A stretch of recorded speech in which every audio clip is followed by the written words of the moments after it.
What up, YouTube? Ed WeskerGriff coming back with a Mailday recap video. Got a couple pickups in that I really want to show off. Also got this really cool care package in that I have not opened up yet from Alex Bowman53. So looking forward to cracking that on open. But first, before I start the video, I do want to talk about this little independent film I saw tonight. I'm filming this midnight on Thursday, so, well, technically Friday morning, but just got back from the theater and saw this little indie flick, Star Wars: The Rise of Skywalker, opening night. And I'm a pretty big Star Wars fan. It's definitely been a big part of my life. I've seen every single film in the theater. Was fortunate enough in 1997 when the original trilogy was re-released in theaters. Got a chance to see all those films in the theater, even though I wasn't born when they came out in 1977, 1980, and 1983. So was able to see them all in 1997. And then, as everyone knows, a couple years later, the prequels were released. And then we had the sequel trilogy and then the spin-off side movies. So every time I have seen Star Wars in the theater, and I think any Star Wars fan would agree with this, Star Wars is very much a movie-going experience. You get the long lines, you get all the fans, you get the costumes, you get the rowdy fans, you get the cheering, you get the applauding. It's just a really, really fun time. And last night for Rise of Skywalker, I experienced something I never thought I would ever experience at a Star Wars film. Silence. Absolute silence. The theater was only half filled, which is absolutely unimaginable. The overall theater in general was pretty empty, because when we got there pretty early, none of the times were sold out, which is something I can't even comprehend. And it just was, the turnout was really, really bad for this film. It was just a very apathetic response. And it's not where I live. I live in a major city.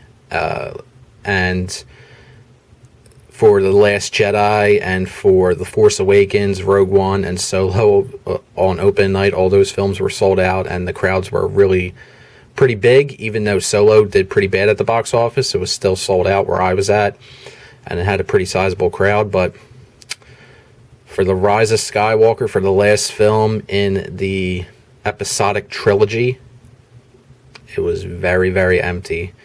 And overall, the movie, I thought it was kind of a hot mess. JJ did with what he could, with what he had. I mean, they kind of wrote him into a corner, so there wasn't really much he could do since The Last Jedi was a disaster. But I did enjoy it. I did think it was a lot better than The Last Jedi, obviously. But man, it was a very strange experience. I never thought I would see a Star Wars film where it was empty. I mean, I can't even comprehend that. So, pretty wild. And on Eric's video, it didn't seem that busy either. So the theater seemed really quiet as well. So I don't know if it's an East Coast thing, but I'm not going to be surprised if it doesn't do well at the box office. But it's just kind of sad that it's come to that. But now on to the mail. Let's stop talking about depressing things and get on to some cardboard, baby. So let's go. All right. So we're going to be starting off with some Dick Lovelady PC editions. So got this 35th red anniversary autograph. This is numbered out of 25, numbered 4 out of 25. I paid more for shipping than for this card. I think I got the card for $2 and shipping was like $4.50. So absolute steal for the Dick Lovelady PC. One of the all-time greats. And then I also added his Topps Chrome Update autograph. This card was an absolute adventure to get. Waited 4 weeks to get this card and shot the seller on eBay a message saying, hey man, you got any tracking? I noticed you didn't post any. It's been 4 weeks. He never responded to any of my messages. And I paid $4.50 for shipping, and I think I paid like $1.99 for this card. And he just put it in a bubble mailer with one of those printed slips, so he paid $1 for shipping. So yeah, wasn't too thrilled over that, but finally did get the card, so I guess everything's okay. But Dick Lovelady, rookie card autograph. Nice. All right, and now on to a Game of Thrones pickup. I know I haven't been doing too many of those recently. I really, the market for Game of Thrones has kind of really cooled off a lot. And what I mean by that is things have been really drying up. There's not really too much that comes to auction anymore. And everything that's a buy it now, what I need, the prices are pretty much set in stone. And there's not too much wiggling I can do with best offer. Because it's normally the same guys that are selling the cards. But this popped up and I had to get it for the collection. This is Tara Fitzgerald, and this is from the new Inflections product. This is actually one of the extremely limited hobby-only autographs. So this is a real tough card to pull. And got this for an incredible price of $25. Normally, I know when this product first came out, I seen a few of these sell for $100. But I think the next cheapest one on eBay right now, if you wanted to buy it, I think was $40, I think. But obviously the price on this dropped when the hardcore set collectors got them. But was able to add this for $25. So just goes to show that sometimes you need to be very patient and wait it out, and eventually you'll find a seller who just wants to move it, and you'll be able to get it. So Tara Fitzgerald. She plays Selyse Baratheon, Stannis' wife.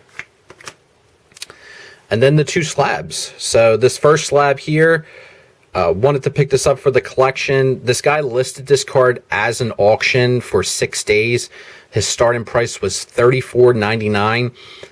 It did not get any bids. He relisted it. It went for another 6 days, didn't sell, so he relisted it again for $34.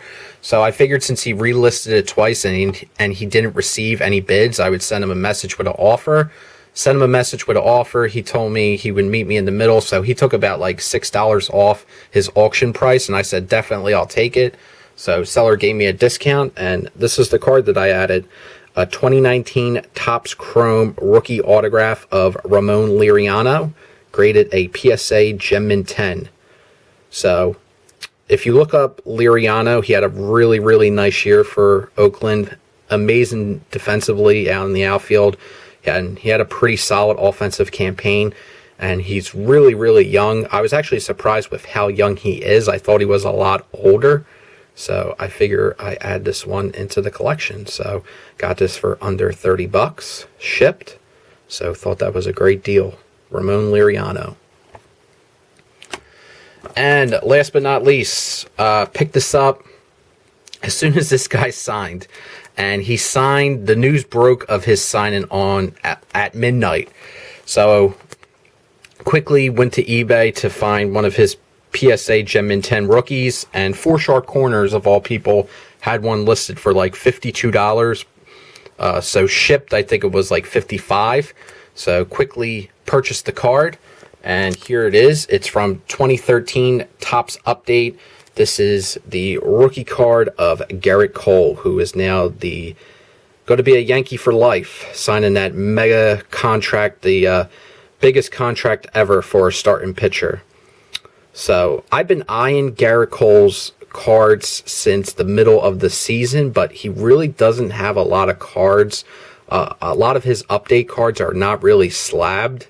So what did pop up was mostly buy it nows, and I was waiting for an auction. And when it became apparent that he was probably going to win the Cy Young, the auctions were really drying up for him. So I just kept waiting and waiting and waiting. And then obviously when he was going into the free agency, I said, I'm going to see what team he waits to go on before picking up the card. And when he signed with the Yankees, I knew immediately that I had the, if I'm not going to get the card now, I probably won't be getting it because the Yankee market price bump. And sure enough, ordered this card when he signed. I think now they're selling for like 75. So it's already going up $25 from what I paid for it a week or so ago. But wanted to get that into the collection. I do have another Cole coming in, so that should be coming in pretty soon. And now onto the care package from Bowman53. So really looking forward to cracking this on open. So thank you, Alex.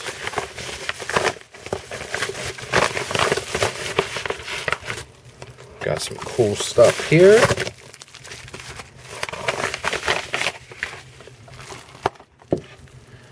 Oh, this is really cool. We got a Topps Allen and Ginter baseball highlights. So we got Ryan Howard there and Jimmy Rollins. We got a note, Ed, appreciate the channel support. Some fills for the PC. Your friend, Alex Bowman53. Bowman53 color. Very, very cool. Did get the opportunity to meet Alex at the National in Chicago. Really, really cool guy. Alex, I saw your return address this whole entire time. I thought you lived in rural Pennsylvania. I thought you lived maybe like around Harrisburg. But now I know where you live. I'm like, it's no wonder I don't see him at too many shows. But that is very, very cool. So I'm definitely going to be hitting you back with something. But this is what he sent. This awesome Adam Hazley rookie card from Topps Update. Curious to see what his role will be with the Phillies. He was pretty decent in the opportunity that he got. We have a family business here of Bryce Harper from Topps Chrome Update. We got a Topps Heritage Rhys Hoskins. One of the inserts there. Neat card. Would look really nice graded. Might have to send that in. We got a JT Realmuto. We got an All-Star Game JT Realmuto. Hoping the Phils can potentially lock him up because he definitely is the best catcher in baseball right now. Andrew McCutchen. He was doing fantastic for the Phillies until he got hurt. Cole Irvin for the Phils, rookie card. We got a Stadium Club of Rhys Hoskins. Nice. We got a JD Hammer, Hammer Time. Very cool. Oh, this is really nice.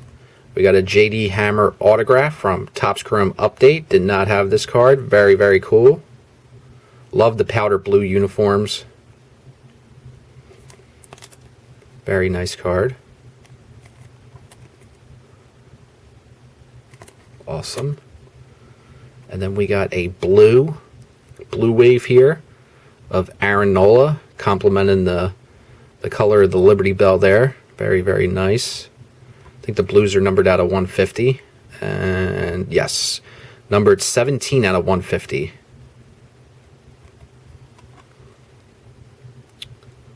Definitely the best pitcher on the Phillies. Very neat card. And we got some Bowman53 color up in here. We got Del Innes, one of the 50s whiz kids. This is my first 53 Bowman color. Beautiful card. Graded a PSA Excellent 5. Awesome. Alex, thank you so much. This is an absolutely beautiful card.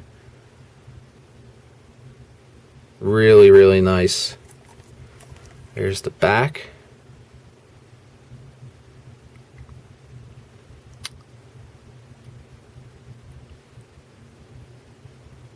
Nice. He had a very, very great career with the Phillies. One of the underrated players from the Phillies in the 50s. Very, very cool. I definitely want to start adding some more vintage into my collection, and I know I keep saying it, and my mail days aren't reflecting it, but I am actively have been looking for vintage cards on eBay, and it's definitely something I do want to focus on. But every time I do look for vintage, I try to get slabbed cards. So it is something that is in my mindset and something I do want to do. And I think trying to get the 53 Bowman color Phillies would maybe be a good start to do. But really, really cool. So Alex, thank you so much for that package, my friend. Greatly, greatly appreciate it. And that's all I got for you guys. So thanks for watching the video. I hope everyone out there is doing well. Remember, the most important thing, have fun on here. Don't take YouTube or collecting that too seriously. You'll burn yourself out that way. Just have fun with the hobby. You know, collect what you like, love what you collect, and just have a great time. Community is king, people. Community is king. So that's all I got. Have a great one. Take care, fellas. Peace.